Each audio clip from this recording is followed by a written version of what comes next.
La liberté de la presse face à la pression des puissances extérieures. L'Algérie, un pays avec une histoire marquée par la colonisation et une quête constante de souveraineté, fait aujourd'hui face à un défi de taille. La pression des médias étrangers, notamment français. Mais avant de porter un jugement rapide sur les événements récents, il est crucial de s'interroger sur le véritable sens de la liberté de la presse. La liberté est-elle un droit absolu, ou est-elle le moyen par lequel certaines puissances cherchent à imposer leur volonté sur les nations indépendantes? Verset du Coran, et 10. La vérité est venue, et le faux s'est dissipé, car le faux est destiné à disparaître. Sourate Al-Isra, 17-81.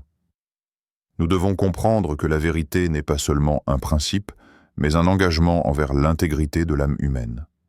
Lorsque nous parlons de liberté, il est essentiel de différencier ce qui est véritablement juste et ce qui est imposé sous des motifs d'influence. L'histoire du rejet de la domination étrangère en Algérie, des luttes pour la liberté, doit nous rappeler que parfois, la liberté de presse peut être utilisée non pour émanciper, mais pour contrôler. La question alors devient, est-ce un droit universel ou un outil de domination? La pression médiatique, un outil de manipulation ou de vérité? Dans l'arène médiatique internationale, la pression exercée sur un pays ne se limite pas seulement à des informations éparses ou des débats innocents. Derrière chaque reportage, chaque article ou chaque émission, il existe souvent une intention bien définie, façonnée par des puissances extérieures. Dans le cas de l'Algérie, ce phénomène prend une ampleur particulière. Le pays, qui a traversé une longue histoire de colonisation et de résistance, se trouve aujourd'hui face à une nouvelle forme de lutte, celle des médias. Mais ces pressions sont-elles une quête de vérité ou une tentative de manipulation? Cette question nous pousse à une réflexion plus profonde sur la nature de l'information et son pouvoir. Nous vivons à une époque où l'information est devenue un produit de consommation, une arme dans le grand jeu géopolitique des nations.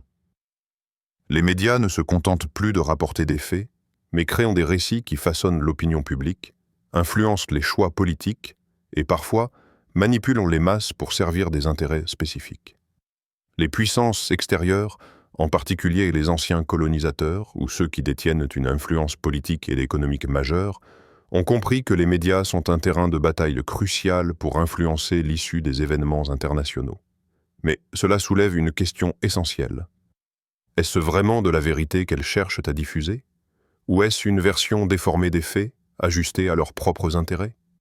L'Algérie, en tant que nation indépendante, doit faire face à cette réalité. Elle ne peut pas se permettre de se laisser dicter sa réalité par des influences extérieures, quelles qu'elles soient. Après des années de lutte pour l'indépendance et la dignité nationale, le pays ne peut accepter que des voix extérieures dictent ce qu'il est, ce qu'il vit, ou comment il doit être perçu. Le rejet de cette pression médiatique, donc, ne se limite pas à un simple refus des récits étrangers, mais représente un acte de résistance, un acte de préservation de son identité et de sa dignité. La question qui se pose alors, c'est la suivante. Pourquoi ces puissances extérieures insistent-elles sur leur contrôle de la narration? Pourquoi ces médias, souvent sous influence, tentent-ils de déformer la réalité algérienne? Peut-être parce qu'ils savent que la narration est plus puissante que la réalité elle-même. Les peuples qui contrôlent le récit sont ceux qui façonnent l'histoire. Ce n'est donc pas un simple désaccord sur des faits ou des événements, mais un combat pour l'autonomie narrative, pour que chaque nation, chaque peuple, ait le droit de se définir par ses propres termes, sans être continuellement influencé par des récits imposés de l'extérieur. L'histoire nous enseigne que ce n'est pas la première fois qu'un pays lutte contre ce genre d'influence. Tout au long de l'histoire de l'islam, les croyants ont dû faire face à des tentatives de manipulation par les puissances dominantes de leur époque. L'une des résistances les plus remarquables est celle du prophète Mohammed, paix soit sur lui, et de ses compagnons. Lors de la propagation du message islamique, ils ont dû faire face à une opposition féroce de la part des puissances établies, en particulier les autorités mécoises.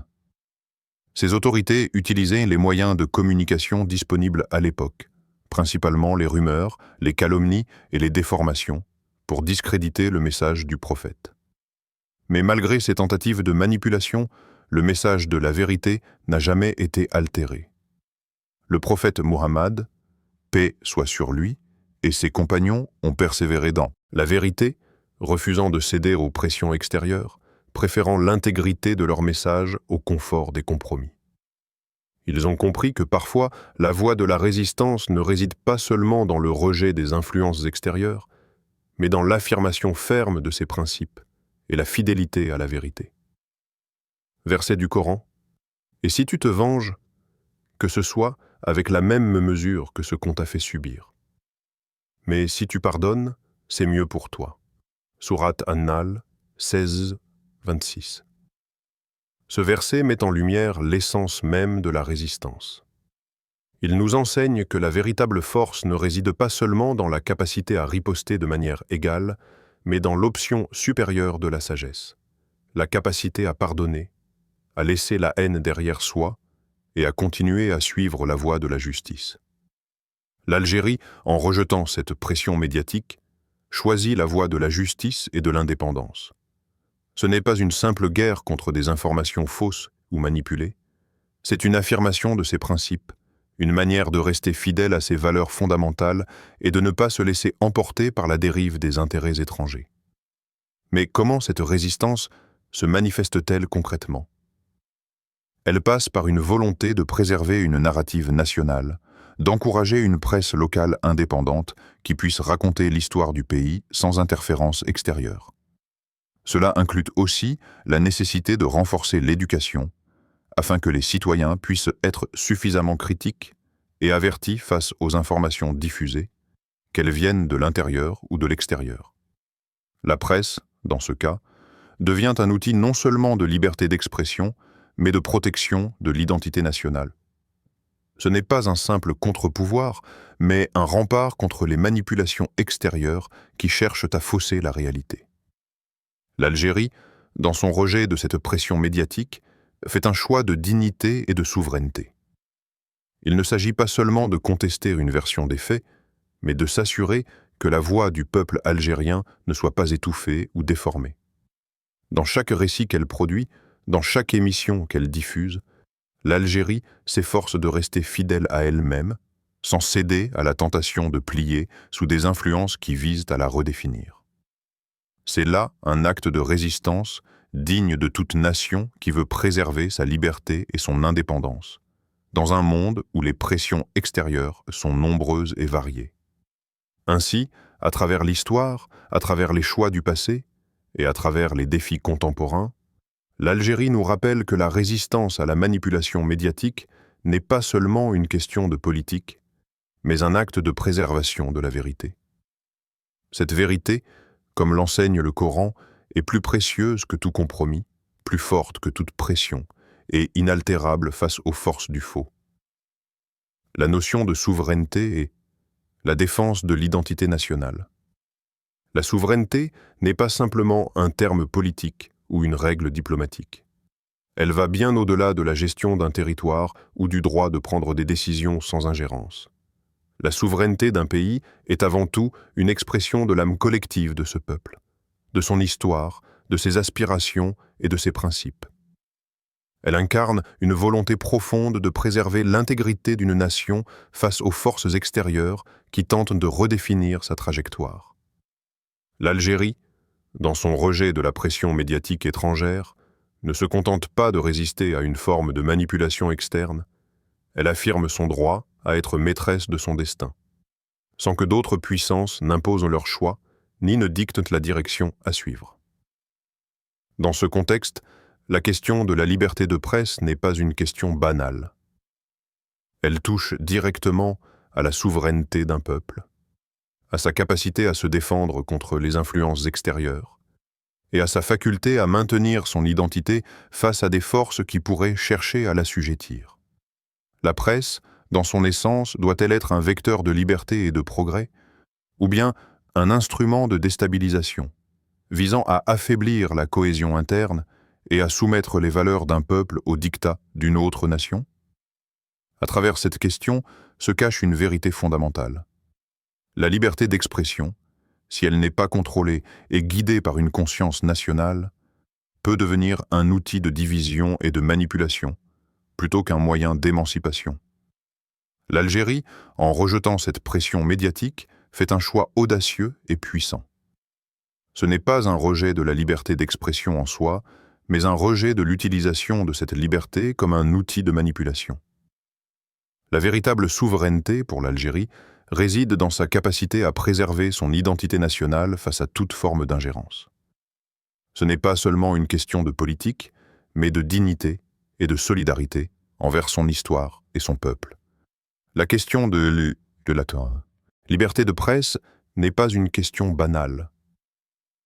Elle touche directement à la souveraineté d'un peuple, à sa capacité à se défendre contre les influences extérieures, et à sa faculté à maintenir son identité face à des forces qui pourraient chercher à l'assujettir.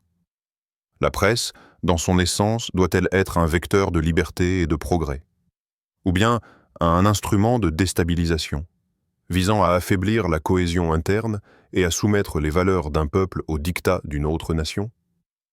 À travers cette question se cache une vérité fondamentale. La liberté d'expression, si elle n'est pas contrôlée et guidée par une conscience nationale, peut devenir un outil de division et de manipulation, plutôt qu'un moyen d'émancipation.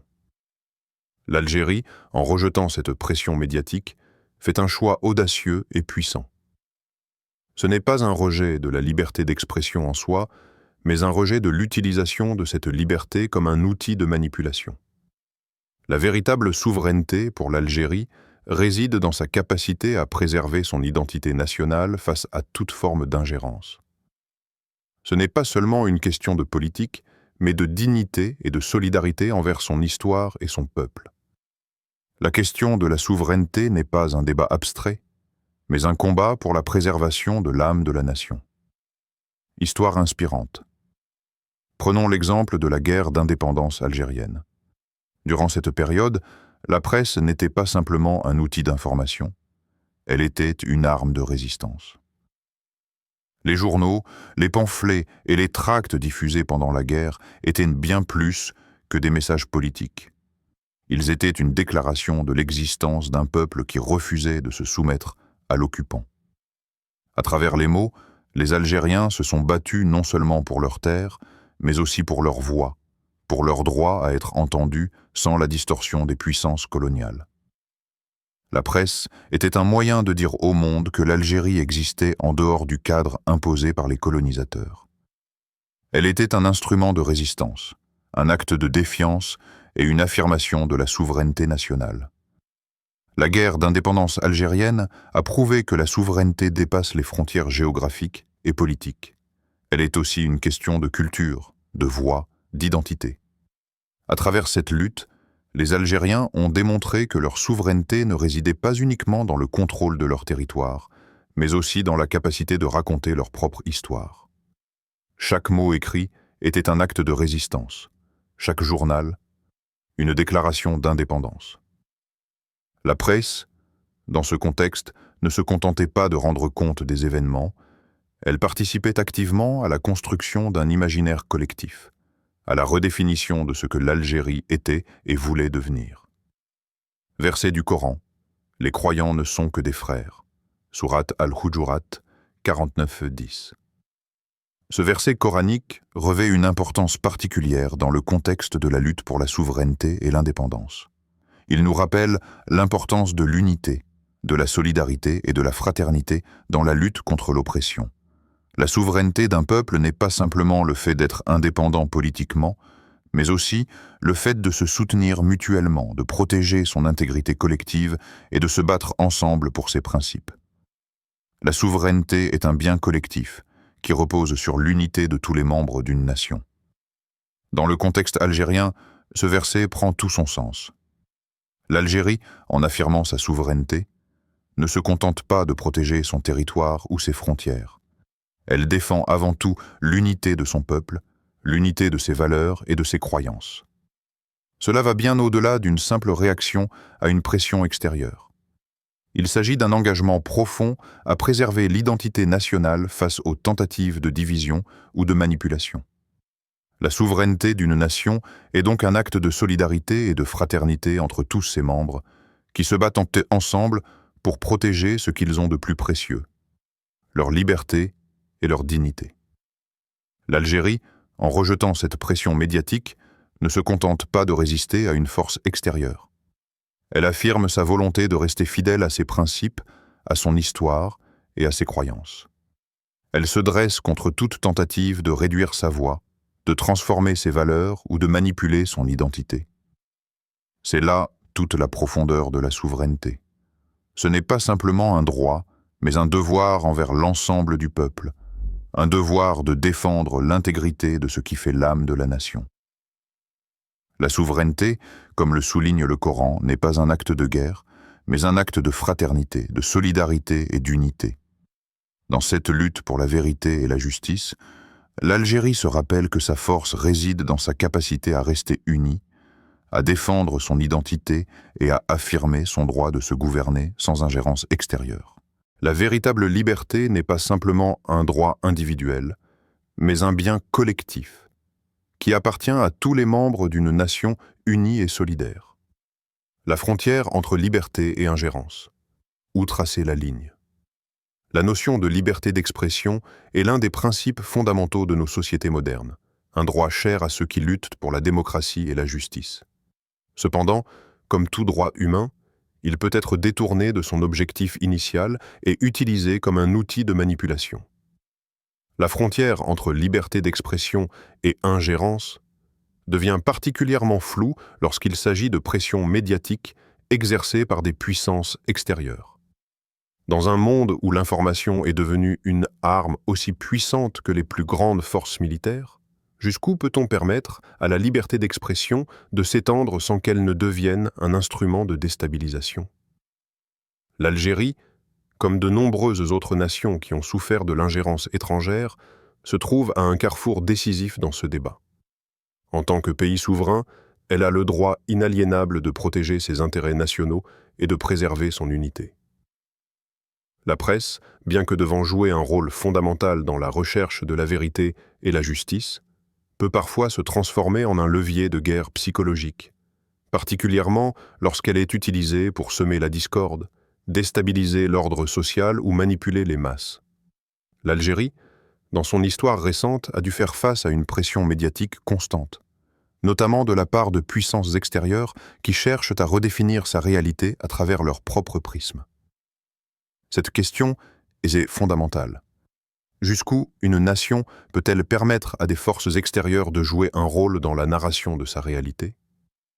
La liberté de la presse doit-elle être sacrifiée au nom de la sécurité nationale et de l'ordre social, ou bien doit-elle continuer à être un moyen de renforcer la démocratie et la justice?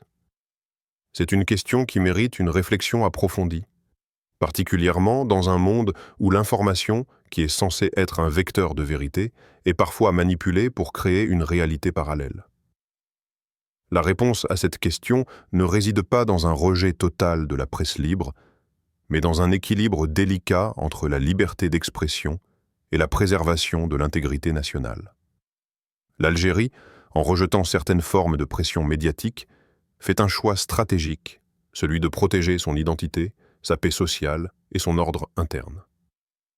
Ce n'est pas un rejet de la vérité, mais une volonté de défendre la vérité contre la déformation qui pourrait en découler lorsque celle-ci est utilisée à des fins politiques. Histoire inspirante. L'histoire de l'islam nous enseigne que la quête de vérité est sacrée et essentielle. Le prophète Muhammad, paix soit sur lui, a toujours valorisé la vérité, même face aux plus grandes adversités.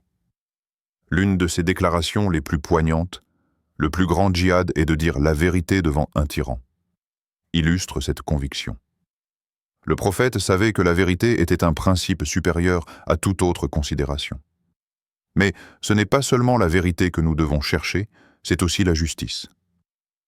La vérité sans justice n'est qu'une arme qui peut être utilisée contre nous, tout comme la justice sans vérité perd son sens et sa force.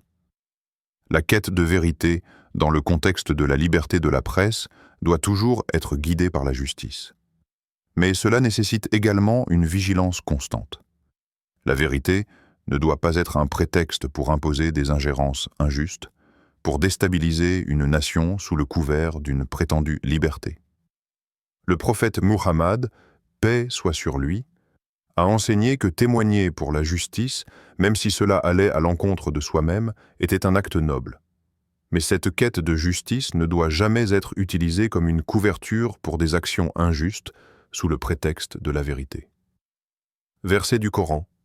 Ô vous qui avez cru, soyez fermes dans la justice. Témoignez pour Allah, même si cela va à l'encontre de vous-même, de vos parents ou de vos proches. Sourate An-Nisa, 435. Ce verset met en lumière l'essence de la justice dans l'islam. Il s'agit de témoigner pour la vérité, mais toujours avec un sens profond de justice. Nous sommes appelés à témoigner, à défendre la vérité, mais dans un cadre qui préserve l'harmonie et la paix sociale. La justice, dans ce contexte, n'est pas simplement une quête de la vérité absolue, mais une quête qui respecte l'ordre et la dignité des individus et des nations. Il devient donc impératif de s'assurer que cette quête de vérité ne soit pas exploitée pour justifier des ingérences externes, des manipulations ou des actions qui risquent de déstabiliser une nation. Le dilemme réside dans la capacité de chaque nation à tracer cette ligne entre ce qui est acceptable dans la liberté de la presse et ce qui constitue une forme d'ingérence lorsqu'une nation subit des pressions externes, que ce soit sous forme de déformation de l'information ou de récits erronés. Elle doit avoir le droit de se défendre et de protéger son ordre social. La liberté d'expression ne peut être un prétexte pour imposer des récits étrangers, qui ne servent que des intérêts étrangers. Ainsi, la question de la frontière entre liberté et ingérence est loin d'être simple. Elle nécessite un équilibre subtil entre la liberté de diffuser des idées et la préservation de l'intégrité nationale. Dans le cas de l'Algérie, comme dans bien d'autres nations, il devient crucial de protéger la souveraineté nationale, non seulement contre les menaces physiques, mais aussi contre les attaques idéologiques et narratives qui cherchent à déstabiliser l'ordre social et à détruire l'identité collective. C'est cette défense de la souveraineté, de la vérité et de la justice qui doit guider les choix en matière de liberté de presse, tout en veillant à ce que ce droit fondamental ne soit pas utilisé contre la nation elle-même, l'Algérie et la quête de justice. L'Algérie, par son refus de la pression médiatique, choisit la voie de la dignité et de la justice. Elle démontre que la véritable liberté réside dans la capacité de chaque nation à prendre ses propres décisions et à défendre son identité contre ceux qui tentent de la modeler à leur image. La question posée au début de ce discours, liberté de presse ou crime d'État, trouve sa réponse dans la manière dont chaque peuple, chaque nation, choisit de protéger son autonomie et ses valeurs. La véritable liberté n'est pas seulement celle de la presse, mais celle du peuple à définir son propre destin, loin des influences extérieures. Verset du Coran. Et si Allah ne repoussait pas certains hommes par d'autres, la terre serait corrompue. Mais Allah est plein de bienfaits pour l'univers. Sourate Al-Baqarah, 205. La protection de l'autonomie d'une nation, qu'elle soit médiatique ou politique, est un bienfait qu'il nous appartient de préserver. La souveraineté est un don sacré, et ceux qui cherchent à l'entraver commettent un crime envers cette